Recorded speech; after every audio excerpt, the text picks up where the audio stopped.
On today's episode of Winning the Moment, we have Sunny Hutton, and she is going to share her trials and tribulations from her diagnosis with triple negative breast cancer. She takes us through the journey from the diagnosis all the way through her recovery. It's about a 12-month process, and it's going to give you some great inspiration. If you know someone who's struggling with that or has gotten a diagnosis, this is an episode you're going to want to share with them. Thank you so much. Be sure to like and listen, and I know you're going to love the episode.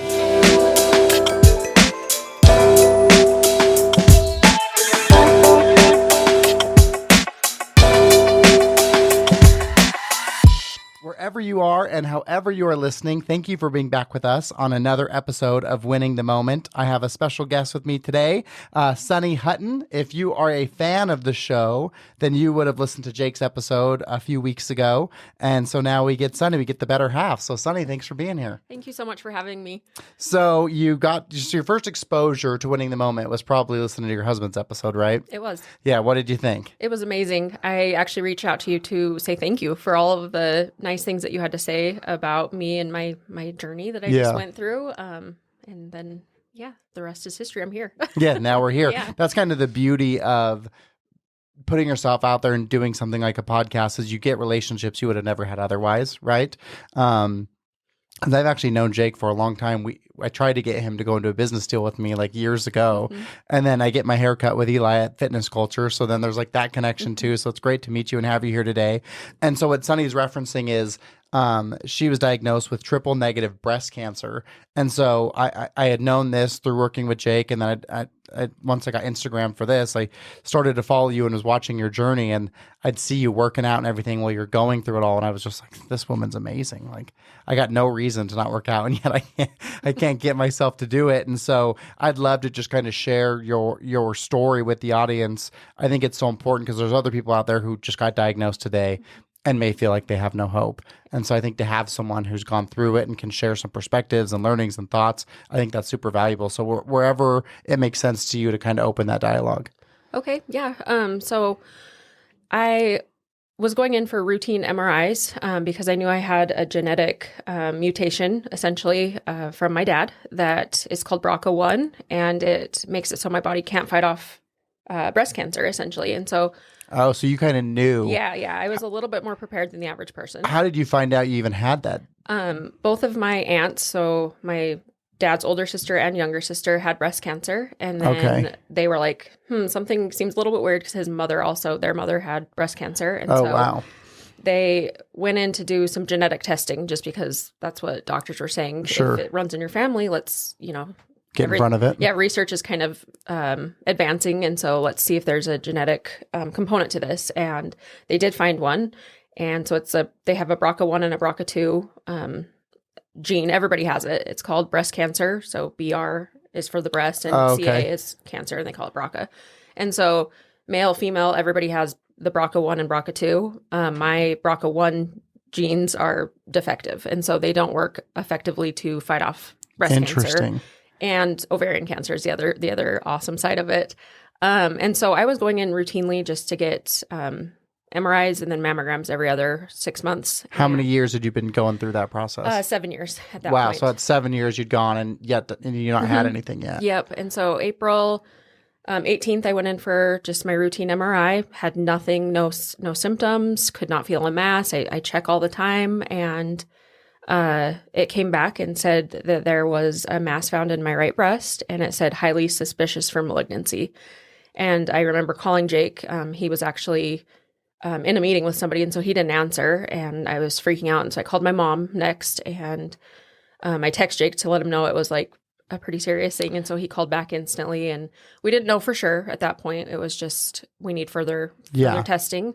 But I had never had something say that. Did you feel like in that moment, when you found out that you did have a mass, did you think like, given your background, like that I have it? Yeah. And my sister, she's an oral surgeon, so she's not quite in the same realm, but she's a medical professional. And so I always send anything to her. So I sent that to her, and she said, it's not looking great, but there's still a chance, they can't see everything from an MRI. And so I got a biopsy scheduled for the following week, and I went in and got the biopsy done, and the radiologist that did my ultrasound-led biopsy actually said, I'm like pretty sure this is benign. Oh, interesting. If you didn't have this genetic condition, I would not biopsy you.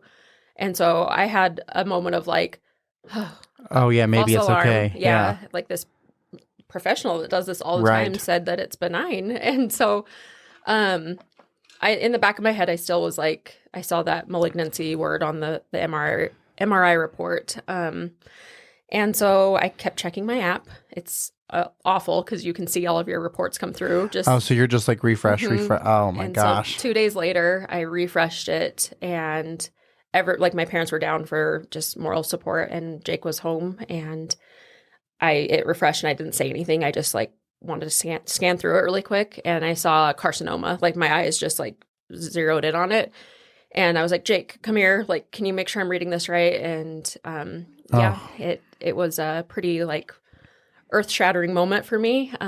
Just instantly started crying and breaking down. Pretty just terrifying. Yeah. Yeah.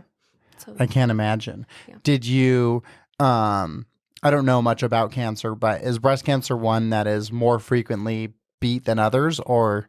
yes. It is. It is. The type of breast cancer that I have is the most aggressive and like dangerous kind. Oh, okay. And it's about 10% of all breast cancers are triple negative. And so that means that there's 3 different markers for breast cancer typically, and they're like hormone-driven ones. So estrogen, progesterone, or HER2. And so somebody can have an estrogen-driven breast cancer, and they would take hormone blockers, and they know kind of why the breast cancer formed too much estrogen. Mine's triple negative. It means there's none of those. And so there's not really a reason. And so mine is just, I had cancer cells kind of pop up, and then my body couldn't fight them off because I have that genetic mutation. So, well, and I wonder too, if, because you and Jake are both obviously fitness forward individuals, right? So you take care of yourself. I wonder if that almost makes it harder, because it's like you're doing all the work to be as healthy as you can, and really, you really are at just mercy. Yep. There was nothing you could have done to prevent it for yourself. So what did, obviously you're hit that level of devastation. And then when did you get that desire to be like, I'm going to kick this thing's ass? Did you go through a period of time where you were like, struggling, and then decided like, no? It was within 10 minutes. I No snapped shit. out of it, and I had already established a surgical oncologist up in the Salt Lake area when we lived there it was supposed to be a prophylactic mastectomy.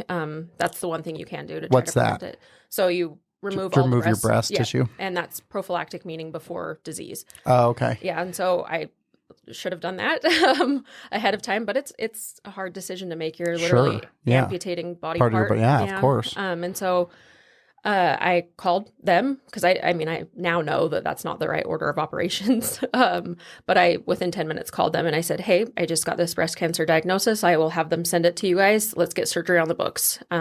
Like I need to get these removed, and then we'll figure it out. And they were like, whoa, slow your roll. Like, we need to establish an oncologist and a nurse navigator and like all of these other steps. Okay.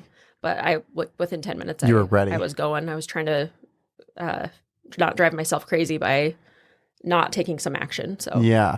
And so what did your plan and process end up looking like? Because I know obviously from watching your journey, fitness continued to be a part of it, even with everything that you went through, and you did chemo, right? Yep. And so what was your procedure to get you from that diagnosis to, currently beating it?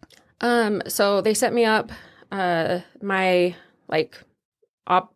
gynecologist that kind of has been working with me to call in all of my MRIs and all of that stuff. She set me up with a nurse navigator from the cancer center. And then was that here in St. George? Yep, and I was very lucky. The oncologist that I ended up working with wasn't accepting new patients at the time, but he was the one that everybody was like, you want to work with him for breast cancer. He's amazing. He has a great personality and he's brilliant. And so I had my nurse navigator and my surgical oncologist kind of go to bat for me to see if we could get in with him, and it worked. And because I called like freaking out, I was like, can somebody please like call, because he's the man. He had like 5 stars with thousands of reviews. Like, people love him, and rightly so. I agree with them. So once that happened, I went through a whole slew of things. They said, with the type of cancer you have. And so that kind of came a little bit later because they get the genetic marker or the biomarkers out of the cancer of what type you have. And so I didn't know when I got diagnosed that I had triple negative. Oh, wow. I was pretty sure of it because with the BRCA1, it's typically the triple negative. Got it. And I just was like, of course it's going to be that. Just I was preparing myself. And so with that type, they recommend it's called neoadjuvant chemo, which means prior to surgery. Oh, okay. Yep. And so they do that for a couple of reasons. They try to shrink the tumor as much as possible before removing it because it makes it easier on the surgeon. And then also they want to see how the tumor and how the type of cancer responds to chemo. And so if you remove the tumor, they won't be able to see if it works. Oh, sure. So was it a hard decision for you to decide to do chemo, giving your like health and fitness focus, or was it like, no, this is for sure the process I'm going to go? I kind of decided early on that I was going to put my trust in my doctor, and not because everyone comes out of the woodwork and with, very good intentions, but it gets giving you direction. And I'm sure. And like, you should do this, you should try this, you should, do this cocktail, you should do this. And so I kind of decided early on that I was just going to trust, what has been shown to work and only go that route and not deviate from it at all because I needed it to be simple. And so it was, obviously hard to, decide to do chemo, but it was kind of like, I just have to do this. So. Yeah. Okay. So then you get and so how long did you have to do that chemo for? It was 5.5 months. Wow. And so there's 4 different types of chemo drugs. The first 2 were given together for a 12 weeks every week. Sorry, it's been a minute, which is a good thing. Yeah, right. That's good. You're starting to lose memory of it. Yeah, and so it was 12 weeks, and it was every week I went in. How long were you there for when you had to do that? Oh, it could be up to like 6 or 7 hours, depending just sitting in a chair getting... Yeah. Oh, man. Just depending on how long the labs take to get your blood results back, because you have to get cleared for chemo every single week to make sure you're, able to hit your body with more. Jeez. So it was not fun, and it was always Mondays, so great start to the week. Oh man, people think they have the Sunday scaries now. Yeah. Oh, it was bad. I'm sure. Yeah, and so I did that for 12 weeks, and then I moved on to phase 2, which is it was way harder, the harder phase, and that was there were 4 cycles, and it was every other week, and so it was 8 weeks total. So I guess it was 20 weeks of. Was it nice to have that break in between? Yes, but I also needed it because that took you out. It hit me by the next one, I was like, I'm not even ready by the next Monday I couldn't go back in and do it again. So I see why they do it. Like a 2-week break. So. Were you able to, through your chemo process, were you still exercising, or did it kind of take that ability away from you? It definitely did. I tried to get in there as much as I could, but as the weeks progressed, it was harder and harder. Yeah. And so, especially during that phase 2, I would get hit with it on a Monday and be like nauseous, throwing up, like felt like I got poisoned. I couldn't even because you did get poisoned basically, right? Yeah. And it's like an indescribable feeling. Even now I'm starting to kind of forget how like weird it felt. Yeah. It's not like being sick. It's just like everything feels like it's kind of shutting down on you. And just... Oh, it was bad. And I kind of get like nauseous thinking about it. Yeah. And so it would take me until Friday or Saturday until I could even like get out of bed because I was just exhausted. And so there were, weeks where I didn't do anything. So I don't want you to like see my Instagram and be like, oh, wow, she was just crushing it the entire time.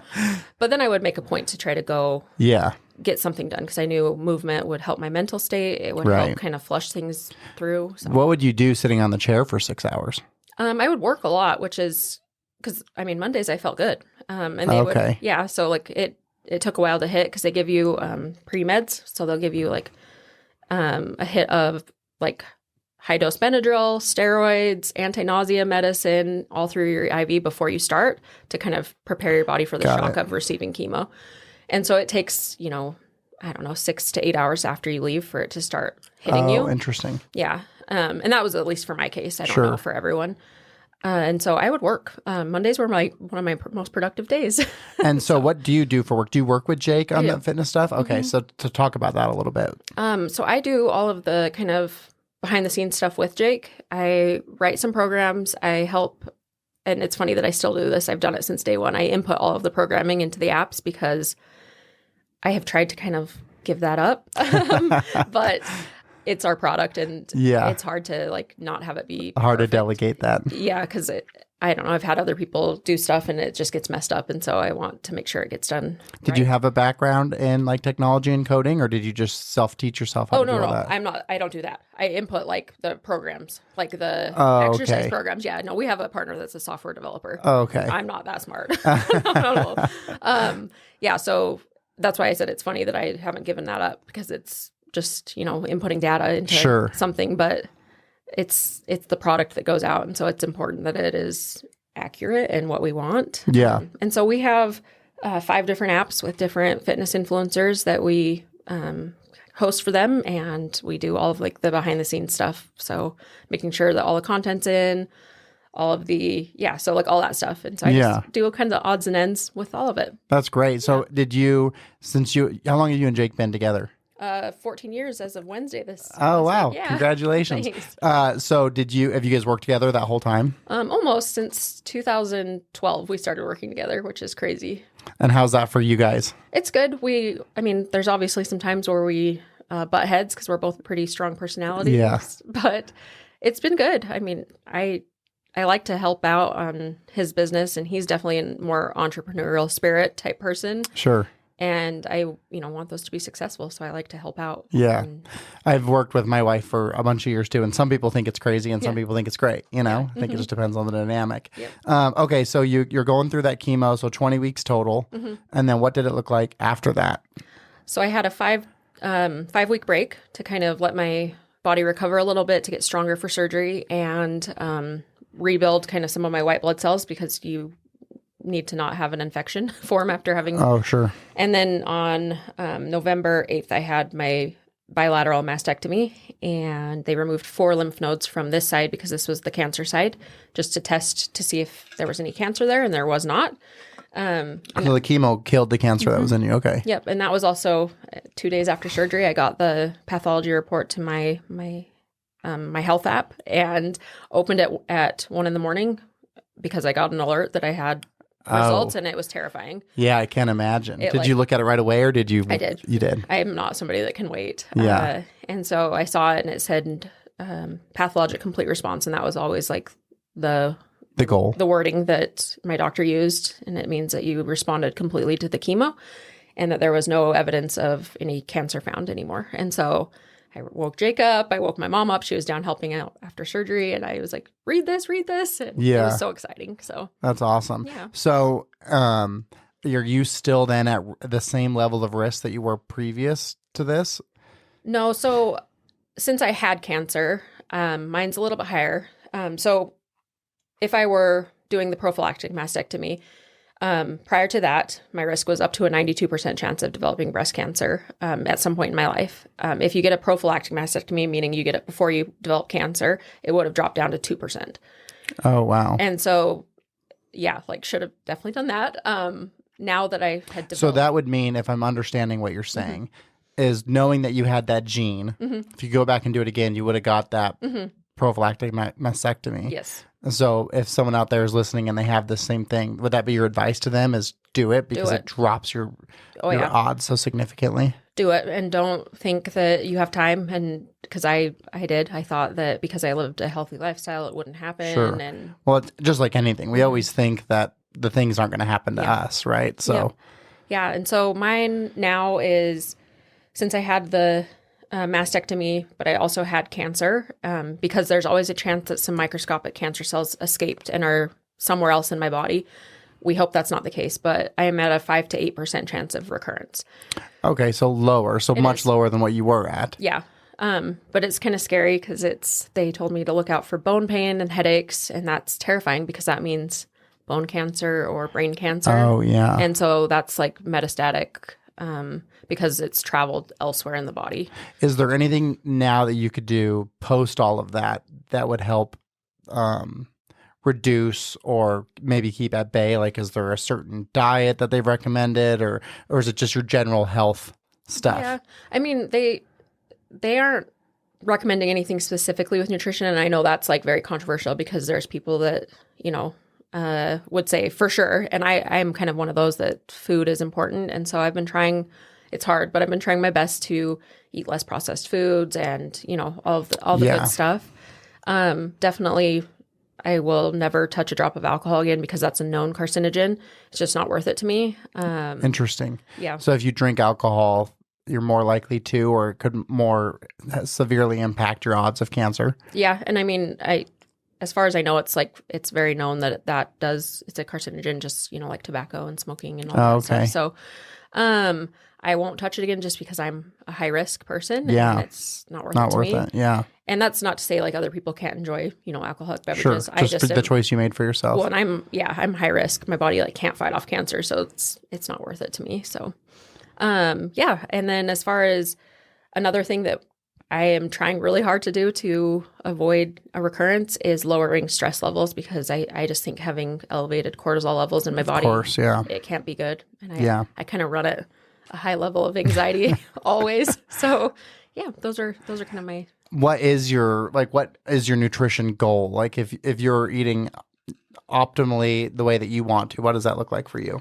I would say just trying to get in like 90% more like whole type foods, a good balance of protein, fats, and carbs, more vegetables because the fiber is good, vegetables and fruits, than I probably was before, and not taking the easy road and just getting quick things. Yeah. And I've been known to do that. Even if it's like healthy, it's still from like a restaurant. Yeah, it's not healthy. So, yeah, probably not the best thing. Yeah. So cutting that out, that would be. It's like, didn't people used to think Panera bread was like healthy or like a healthier option? Probably. And it's just like all microwaved food, Mm-hmm. Like exactly. It's not good for you. Yep. So with all those chemicals and everything. So what, during this whole process, what was the scariest time for you or the time you found yourself in the most fear? The waiting time between reading that biopsy result and getting in with my oncologist.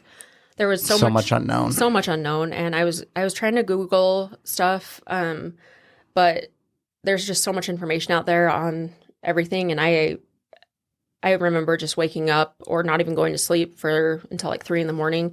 and just going outside of our bedroom because I was like breaking down in like a panic attack and I didn't want Jake to wake up because I was like, and he'd come out and he's like, hey, like wake me up next time because like you shouldn't be dealing with this alone. But I don't know. I don't like to just continually break down. It's like, I got to get over this at some point. It's happening. It's real life. But just the fear of, I like kept convincing myself that like, okay, well, this is the start of the end. Like at some point I'm going to die from this and it's terrifying. So how did you get through that fear? I still am working on it. Yeah. The fear of recurrence is like, and I tell you, like after I got that surgery report and it said a pathologic complete response, cancer free, it lasted for about 2 days. And then probably more panic set in than I had since that like first week. Interesting. What do you think the dynamic of that is? It's the fact that I wasn't actively fighting against it anymore.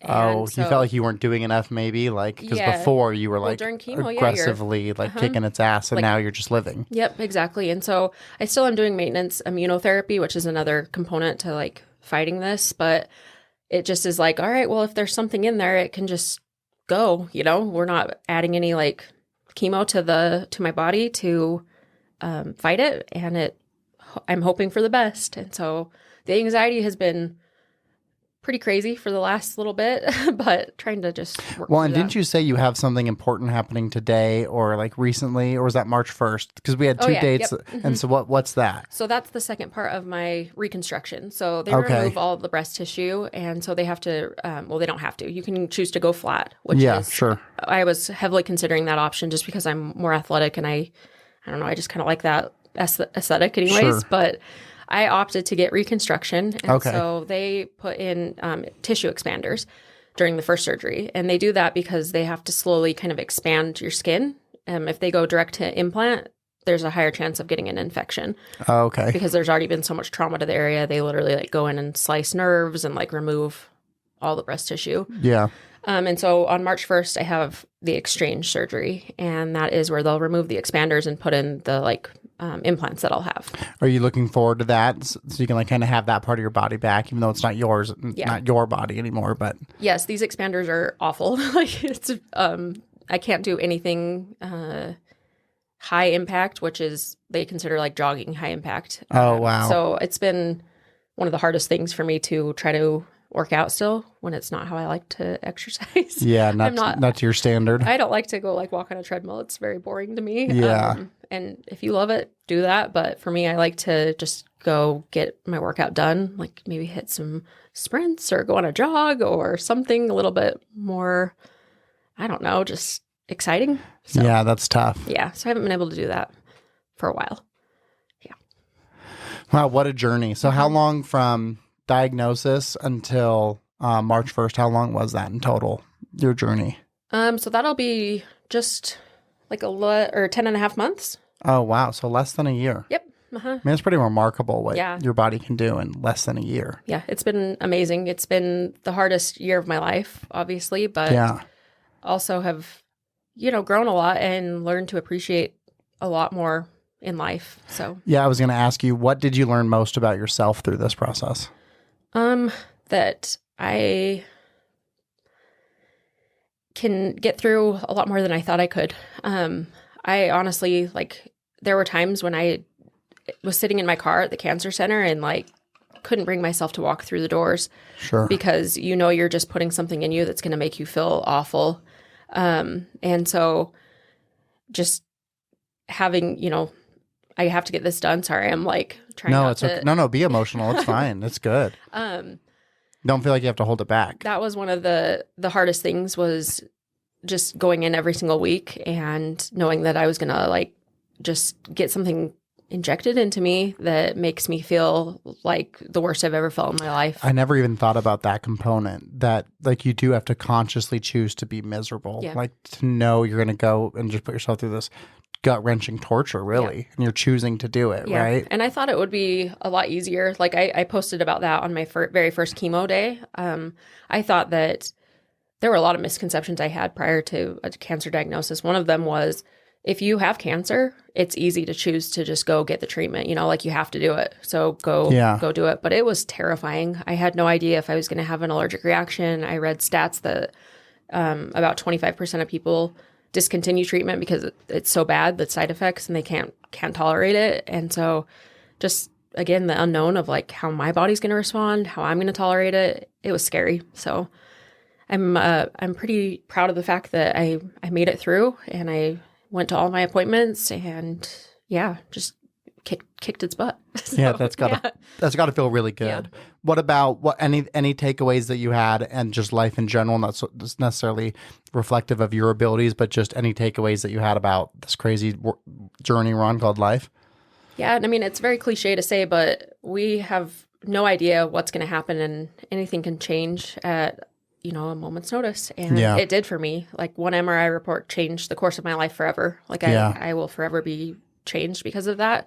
And so I think just learning to appreciate every day. And I know, again, that's very cliche, but it's cliche just because it's true, because so many people have said it, right? Mm-hmm. And so because so many people say it, then we put this moniker of cliche on it, but it's actually it's just real. It is. Yeah. And so I really try to not let little things bother me so much. And in the grand scheme of things, is this even going to matter in, a month or 5 years? And so it has kind of shifted my perspective on life a lot in that way. I try to have a lot more gratitude for every day that I'm here and healthy. Do you think it brings you more present as well? Mm-hmm. Because, when you're dealing with other things in life that aren't life-threatening, but they could be frustrating, and that creates stress or anxiety, which most of that is built either in our past or in our future, right? It's not so much in the moment we're living in. And so that gives you the ability to have that perspective of kind of what you said. Is this one thing really worth getting all bent out of shape? Yep. Yep. So I definitely think it's allowed me to be more present in life. And I mean, I'm a work in progress. I'm not saying I'm perfect every day, and I'm trying, again, my anxiety is probably the worst thing, is worrying about what's going to happen in the future. And I've had to try to retrain my brain of but I'm here, I am here now and I am okay now. And I need to appreciate that fact because everything can change. So. Well, and I think it's dangerous even to like think about, oh, I'm going to get it in the future, because then you're just like putting it out there into the universe of like this inevitable thing, you know, where if you just focus on like what you said, I don't have cancer today. Yep. Well, if you keep living every day without it, then eventually you're going to get through your life without having it back. For sure. So I think that's the you know, a powerful way to think of it. Man, what a challenging experience. Yeah, it's been a lot more than I bargained for, but you know, we got through it. So seems like Jake was a great partner through the whole thing too, at least from the side that I was sitting on. You know, he was, and even more so than was shown on like social media. And he doesn't. I mean, he's a man of few words. Yeah, you probably know that. But he definitely, like, I wouldn't have been able to get through it without him. He was there every single day. He saw the worst of it. You know, he literally did anything that I needed. Brought me medicine. I couldn't imagine going through that without somebody. And there's people who do. They do. You know, I couldn't. That would be so challenging. It's tough. And just mentally, he has helped me try to reframe my mindset a lot to not have so much anxiety, because he definitely is somebody that doesn't just live with natural anxiety a lot. And so he always is, I'm not going to think the worst until it happens. So like, try your best not to do that. And it's hard for me. It's very hard. Did you have the anxiety prior to this diagnosis? It started really when I found out I had that gene mutation, and it's progressively just gotten worse over the years. Interesting. But it's because they like literally told me, be on the lookout for anything, like any changes in any, like your health or how you're feeling. So you were kind of living with fear for those 7 years. Yeah, and I'm still am. Like they're telling me to be very vigilant, and so I'm trying to strike the balance between not putting it out there that like, you know, I'll have cancer, but you know, staying vigilant on like what's going on with my body and being aware, because the difference in survival with cancer is figuring out an earlier stage, you know, like figuring out you have it at the earlier stages. So is your anxiety really tied just to your health, or does it like spread into other parts of your life too? It's mostly health. It's mostly health. I would say. Obviously I get, you know, a little bit of anxiety with work, but it isn't just like an overarching like fear that I have. It's mostly my health stuff. Which, man, what a personal like internal dialogue battle you have to have. Yep. So have you found anything that's been really helpful for you to battle that? I mean, I literally just go back to, I try to be more like Jake, which is hilarious, but what would Jake do? Literally, I always think that I'm like, how do you get through life just so even keel all the time? And but what if it's okay, you know, but what if you don't have something? Because I'm always somebody that I catastrophize everything and think like the worst possible thing. And it's like a protection mechanism that I have, because I have already kind of gone through the process of how I'm going to react when I find out. And even like with your cancer, you said like, but I was more prepared because I knew it was coming. Exactly. So it's like you kind of did already mentally put yourself in a place of like, it's not if, but when. Yeah. And so like, I kind of already went through all the emotions and everything, but then Jake brought it up a very good way. He said, but what if it doesn't happen? Then you just put yourself through all that turmoil for nothing. And then if it does happen, you're going to put yourself through it again. So you're really like, it's a lose-lose. Yeah. I like to say that. It's really important, again, because if you're present, right? Because if you're present, then those things don't exist, because what our mind doesn't know is the difference between reality and our thoughts.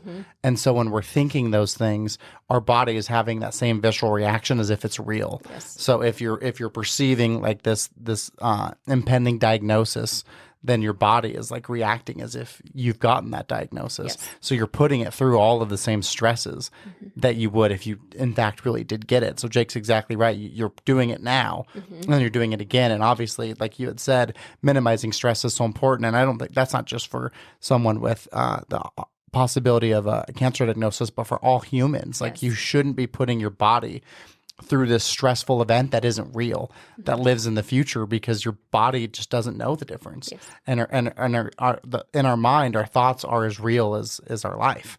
And so you have to be so cautious what we put in here. Yes, you know? For sure. And I wasn't sure if I was going to mention this, but I mean, I told you I'm an oversharer, and I think it's important. I did reach out to get some help from the cancer center to get some anti-anxiety medication because I just, at this phase of my life, I'm struggling so much and I know how important it is to not have that. And I'm hoping it won't be forever, that I'll, kind of need some help with it. But I did want to like put it out there because I don't want people to feel like shame about it. And if I can, make somebody feel okay about having to rely on some medication. And so that's been within the last 3 weeks. I finally was like, I think I need to like get a little bit of help with it. Interesting. Is that, do you think it's helped you so far? Yeah, I haven't really taken notice with my health stuff, but I'm a nervous flyer and I actually flew up to Idaho this week, to work on a Airbnb project that Jake dumped on our lap last minute. Oh, he's a lot of fun. And there was a lot of turbulence and I usually am like a little nervous and have like pretty even keel, like not freaking out. So I think it's helping a little bit. And I'm kind of excited for the possibility that I will not just be filled with panic and fear for every day of my life. So. What's interesting too is like, even regardless if the pill biologically works or not, there is that placebo effect of like, this is going to help me. Yeah. And then if you have that belief, then it can become a reality, So I think it's good that you shared that. And I think that there is a segmentation of individuals who do need it. Obviously, ideally, you'd want to get all the things naturally in your life to where you don't have that anxiety. But if you don't have that opportunity or you just aren't ready for that yet, then I think you're way better off having that medication to allow yourself to not put your body in that stressful state. Exactly. Even turbulence, like that example of the fear that people have is like, I'm going to die. Right. And so your body again is like having that intense reaction. I don't like flying either. I don't like heights. And so every pilot I talk to, and I say, have you ever been scared flying the plane? And they're like, no. It's like, what about like in the worst turbulence you've ever been? They're like, no. And so I always just remind myself, like the people in charge are just like, it's just like how we feel driving car. You hit a bump and you're like, oh, bump, Yep. But I don't like it either. I'm not a fan. Yeah. Yep. So I mean, I would love to have been able to get through all of this stuff just through mental grit and everything. But I honestly don't want to keep putting my body through so much like up and down. And so absolutely. I was like, just, at least through this time in my life when there's a very valid reason that I have a lot of anxiety. Absolutely. I just, I wanted to. I think it's great that you did that. I think it's great that you shared it because I do think there are people who would feel like, oh, I should do this. Yeah. I don't know why. I don't know either. Because it's not like an opioid. No. It's a completely different thing. So. Yep. Good for you. Good for you for sharing. Thank you for that. Anything else you want to talk about on the cancer journey or anything that you want to share to the listeners or someone who may have just gotten that diagnosis or is going through it currently? I would say just believe that you can do it because I was in there all the time and I saw so many people, they were just doing it. And there are people that live for their entire life having to be on chemo. And it's not as scary as people, like movies and stuff, it make it out to be. I mean, I'm not going to like sugarcoat it. It was not fun. Yeah. But I was on one of the most aggressive chemo drugs that they make for that phase 2.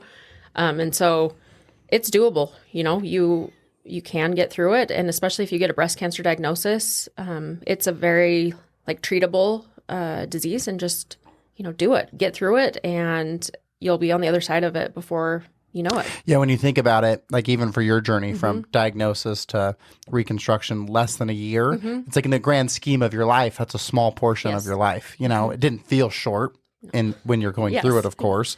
Felt like a 600-day year, not a 365-day year. But as you look back on it, it's like that was only a small percentage of the life that you've lived. Yes. And so I think that's a great perspective that, you're going to end up on the other side and it doesn't have to be forever. Was there any other good, like really good resources or valuable podcasts or books or anything that helped you with that, getting through that process that you found? I did a little bit of searching at the beginning, but there wasn't a whole lot out there that I found. And that's why I actually started sharing my story on social media. Interesting. Because I don't know, I just wanted to show more of a candid, like actual representation of what the journey looked like. And I mean, I don't know if you followed everything I did, but I came on there like looking rough, like completely bald. Oh yeah, no, I moon saw. face, That's bright red. that's what I thought was so brilliant about your efforts. That's why I wanted you on the podcast, because you're really genuinely, authentically sharing. You didn't try and portray it in any way other than the reality that it was. And I think that it's so important for people to find an outlet. You know, someone may go onto YouTube and search cancer suggestions and find this, and it may help them. Even if it helps one person, that's worth the 60 minutes that we spend today. If it helps someone feel like they can get through it. For sure. And a lot of people, I mean, my biggest thing was when I was exercising and I would post that, I would get so many messages, which is crazy. I don't have a huge following or anything. But I would get like hundreds of messages from women that were like, I did not know that you could work out when you were on chemo. And I was like, that's crazy, because that was one of the things that my surgeon told me, my oncologist, the nurses, they were like, try to stay active, like try your best, because outcomes show as being higher with exercise. And so it opened a lot of people's eyes that you can keep exercising. And I straight up asked my oncologist, I was like, you need to give me a limit, because like I will overdo it. Like, is there a heart rate max that I can't like pass? Was there? No. He said, listen to your body. I asked about weight, like lifting, because I had a chemo port in and I didn't want to like dislodge it or anything crazy. Sure. And he said, no, like as long as you feel okay. And so, I mean, in the middle of my Red Devil treatment, which is the aggressive chemo at the end, I deadlifted just purely because I needed to like feel like myself. 315 for 2 reps, I think I remember you posted about that one, I think. And I was like, this is great. So, I mean, you still can do stuff when you're on chemo. Well, and I think even just the mental aspect of it, that like you are in control of your body still, you know, and you are still strong, and this is not going to stop you from living your life. Yes. So there is a book I read. I've never really, anxiety's not been ever a big obstacle for me, but I did get recommended. I had a hard time sleeping, not because of anxiety, but just because of thoughts, right? Like as soon as I put my head down, it was like, and so I read this book, How to Stop Worrying and Start Living. I think it's Dale Carnegie, and it is like, that book transformed me. So if someone is listening and is struggling with that, that's a book I highly recommend. Like it made a big difference for me. It really helped. Okay, so a couple questions that I want to ask. So what is the biggest win that you've ever had in your life? Do you want it to be like a specific moment, or like... I want you to have the freedom to answer it however you feel, and also know that like not necessarily society's definitions. It doesn't have to be like, oh, I deadlifted this or I won this medal, right? But just something that you felt like such a huge accomplishment for you. I would say probably just the courage that I'm pretty proud of the courage that I showed of all of 2023. Going into all of my chemo appointments and, just doing them on schedule, never missing. I didn't have to delay ever, and authentically like trying to show up on social media and going to the gym, just bald and all that stuff. So I would say probably my biggest win that I've had is developing and like showing courage last year. What a great answer. I don't know. I mean, I don't know if that's like that's a great answer. I love that. I think that's because what I'm doing. So obviously I wrote my book, Winning the Moment, which was about like a philosophy as to why it's important to feel like you're a winner in yourself. Everyone's at different stages of that, right? For someone, it might just be getting out of bed or even taking a shower. But if you were struggling with that before, now you can do it. You're winning. Yes. To create that momentum and positivity and belief in oneself. So this podcast is really the data point for book 2, where I want to just get as many of these answers from different individuals because everyone's at a different stage. And so I think it's important for everyone to hear different perspectives. And I think finding courage in yourself is really a pretty powerful answer, because I think that fear is such a inhibitor in people's lives, and courage is like the way to accomplish fear, right? And so all of the listeners have a level of fear that's stopping them from doing something in their life. It may not be the same fear that you had, but they have it, and so developing courage is an answer that no one's given, and I think it's pretty brilliant. Okay, well, I'm glad that it worked. I was like, I don't know if that's like an appropriate answer or not, but... Well, and what's interesting too is that you said, what I think is unique about it is you didn't say beating cancer, you said developing courage in yourself. No, yeah, and I wouldn't say that like beating cancer was the big win for me. It was doing, all of the stuff that led up to it, because that's that's what ultimately led to beating cancer, and it's going to take me like further in life, having I literally will do that right now. Like, think in my head, if there's something that I'm like kind of nervous about, like even coming on this podcast, I literally, I don't like to like speak when I don't have control of like re-recording or something. Sure. It makes me nervous. But I was like, in my head, I always think, you know, I literally went through like so much hard stuff, like going on a podcast, just do it. And so, yeah. What I love about it too is that even beating cancer is like the result of your behaviors, right? And I think that society has it backwards, and we teach people backwards that it's about the result. So it's like, oh, do this so you can have that. But you do the things to learn and to progress on your way to that thing. And so that's probably why I enjoy your answer so much, is because really what winning the moment is about is all of the moments built up. Because when you live on this destination, you're always going to be disappointed because it doesn't last very long, right? Like even when you said it yourself, you got your diagnosis as like 2 days of happiness, and then now you're back in like that fear, right? And that's how it all is. Even if it's like running a marathon, you cross the finish line, it feels awesome. And maybe for the rest of that day, you feel great. But then the next day it's like, well, it's over. You know, so you've really got to appreciate all the work you put in and the training you put in to get yourself to a point that you could cross the finish line. So I think that's what's so great about your answer. Yeah, and just to touch on like the fear that I've had since, I forgot to say this, but I do revert back to the fact that I did it. You know, like if there is a recurrence, I will do it again, and I will beat it again. And I kind of know now what to expect, and it's not this like unknown. Like cancer is terrifying, like it was to me before, and now that I've had it, it's, you know, it's just a bundle of cells that are growing kind of out of control. You know, and you just have to get them under control. And you know that you can get through it. Yes. Because that's really the fear when in the beginning is like, you don't know if you can, right? Exactly. I had a Ryan Lelf on my podcast, and he had stage 4 cancer. I can't remember which kind.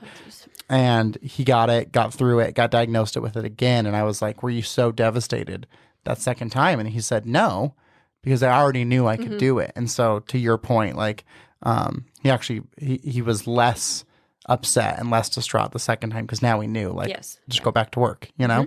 Exactly. So the opposite of that then is, what's your biggest loss that you've ever had?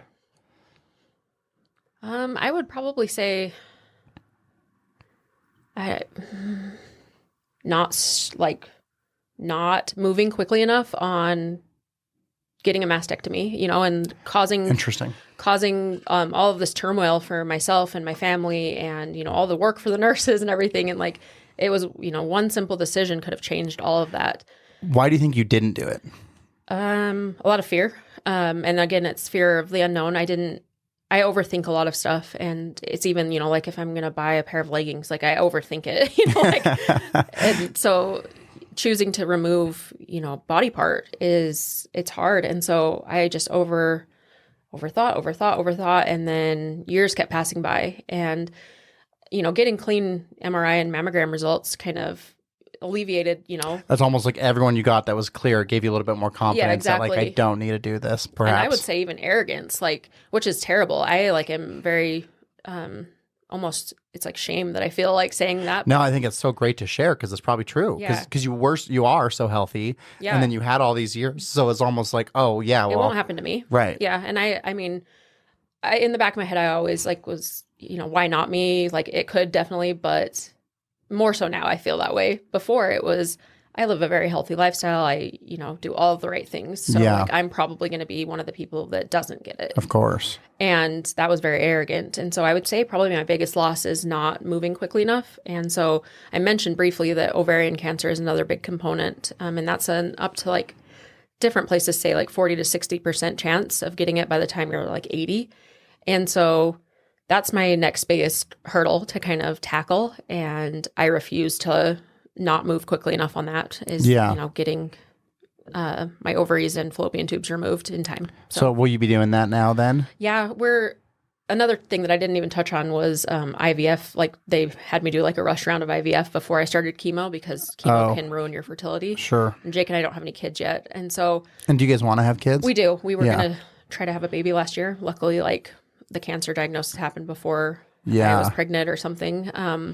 But we did do IVF, and so we have some embryos that are frozen, and I just want to make sure that before I remove everything, we at least, you know, like have one, and we're probably gonna have to use a surrogate just because Sure. Understood. everything with me. Yeah.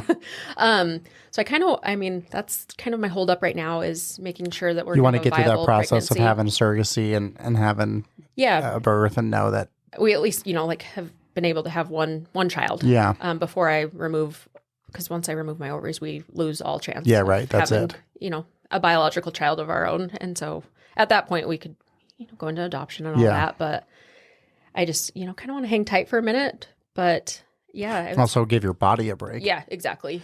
Was part of your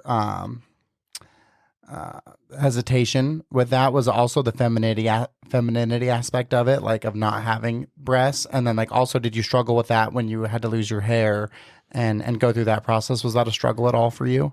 Not really, which is surprising. I mentioned that I was considering going flat for a while just because I didn't have like a large chest to begin with. And so for me, that wasn't really as big of a deal. It was more that it was a major surgery and I don't do well with like changes on my body. I freak out when I tried to do like eyelash extensions one time and I was like, get these off of me. And so just not knowing like what it would be like was more, and it's permanent. You can't go back from it. So yeah, right. And then the hair loss thing, I decided early on that, well, I already am like pretty low maintenance. Like I don't do a whole lot. I'm in the gym all the time anyways. I didn't want to have to worry about wearing a wig and trying to like, put makeup on all the time and do all of that. So I just kind of made the decision that I'm just going to let it all hang out. I kind of love that you just embraced it. Yeah. So, not a whole lot there. I am happy to have my hair coming back. It's nice because people don't look at me with like so much pity every time I go anywhere. Yeah. That would be probably the biggest thing that I am enjoying about having hair again. So that makes sense. Okay, so then what is the most impactful book that you've ever read? I had a feeling you were going to ask this one because Jake told me he didn't have an answer, and then I was like, I don't think I'm going to have one either. That's okay. I typically I don't read a lot of nonfiction books. I read more fiction books, and I know that's like terrible. I don't think so at all. My wife also only reads she reads vampire books and like all of that stuff, I'm all for it. And I tell her, I said, and she always says the same thing you say of like, I know I shouldn't, but it's like, no, we are exercising your brain. Yes. Yeah. Right? No matter what. Mm-hmm. So if you're reading something that you enjoy and because you enjoy it, you're going to read a 600-page book in 4 days. That's better than just being like, well, I'm not going to read it because it's not the best book. It's like, there's no such thing, you know? So I would say I probably don't have an answer because I'm more of a leisure fiction book reader. So what's your favorite leisure fiction book? Oh, I don't know. I haven't read any good ones recently, but recently, this is kind of weird, but I've been reading like detective serial killer novels, and I really like those because I just like the mystery and it's a great story. It's just interesting because it's the same thing as like true crime podcasts. Yeah, right. Of course, people are just interested in it. Lets you escape. Yeah, that's great. Okay, so then the final question is, how do you define success? Oh, I don't know. I feel like Jake's answer was like, I listened to his podcast episode and his answer would just crap all over mine. For me, I would say success is showing up every day. And especially after this last year, showing up to everything that I have to do. And for me, I have been very successful because I have shown up and I have repeatedly gone to things that I don't want to go to. I have scars literally all over my body. So I'd say just, showing up. And I actually love that answer. It's way better than Jake's, and you can tell him that because all of us are faced with having to show up every day. Mm-hmm. It's all different capacities. Sometimes it's showing up for your job, or it's showing up to the gym, or maybe it's showing up for your kids when you get home from work and you're tired. Yeah, exactly. And they want that opportunity to have their dad or their mom. And so I think that when you look at obstacles in people's lives that stop them from progressing to where they want to be, wherever that is, usually it's a lack of showing up, right? Yeah. In so many ways. It could even be your alarm goes off and you don't get up. You're not showing up for the time that you said, I need to show up for that. So I think that's actually a really awesome answer. Yeah. So, that's how I've been trying to live my life the last year is just get there, Do you think your answer is different today than it would have been 14 months ago? Oh, yeah. Yeah. I mean, I probably would have done a much more like tangible, like success, is typically what you think of, like Sure. making some more money and having successful businesses, having a lot of friends, all this stuff. But Yeah.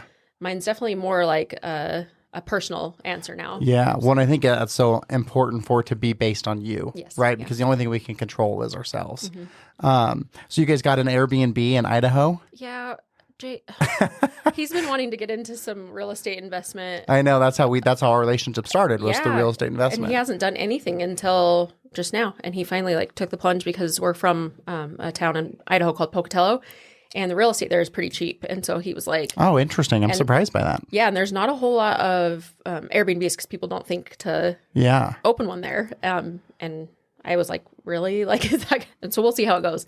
But there's just not a whole lot of options. And so I think it'll be successful, hopefully. Well, if you need help, reach out to us. Okay. We work in hospitality. It's what we do and manage Airbnbs. And so if you guys get stuck and you need some direction or support.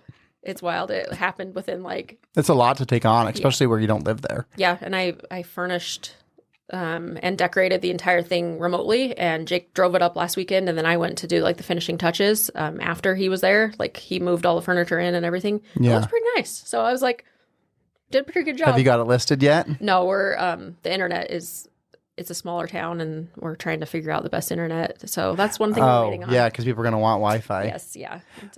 Okay, well, your episode won't come out for a couple of weeks if it's rented and you have the URL, send it to me and I'll put it in the show notes. Amazing, yeah. So if someone wants to listen to this episode, go to Pocatello. Yes. We've got an Airbnb for you.